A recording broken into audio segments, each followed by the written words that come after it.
Okay, so moving over to the as-built phase. Don't set and forget. You can't set up processes and just expect them to be implemented.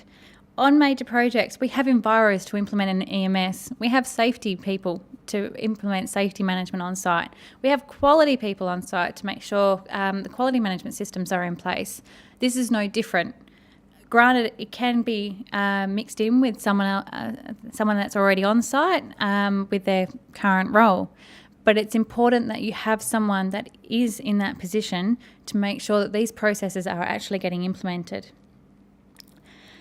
Also remember, during as-built, you're going to have to be a little bit flexible and adaptable. What you think during the design phase and when you're planning for construction that you're going to achieve, you might not achieve all of that.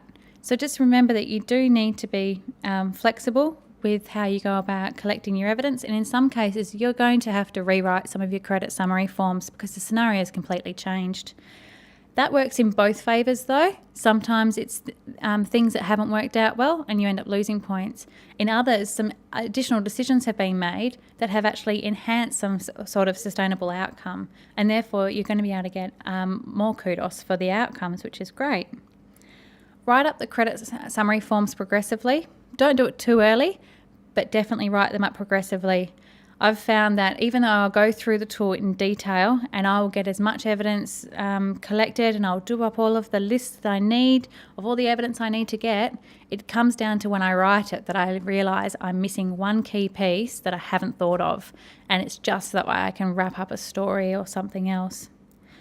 When you credit owners or action owners from the IS tool, when you get new people on and they've filled the position of someone who was supposed to do or was supposed to carry out a certain task, go and get in their face. Make sure that they have had a handover, because 9 times out of 10 they probably haven't in this particular instance. Get them on board, go through the tool with them, go through the whole thing with them, and then that way they can get up to speed and you won't be caught short later on. Once again, identify your problem children and keep on them. Hold their hand through the experience. Make sure that they don't feel like as if you're just throwing things at them to do and that they think that it's too hard. But amongst the frustration with each other, make sure that you do work together to achieve a good outcome.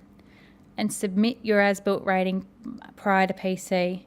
You should try and aim for about 3 months at least before PC is hit. And this way you're able to go through verification once, and then while you still have majority of your staff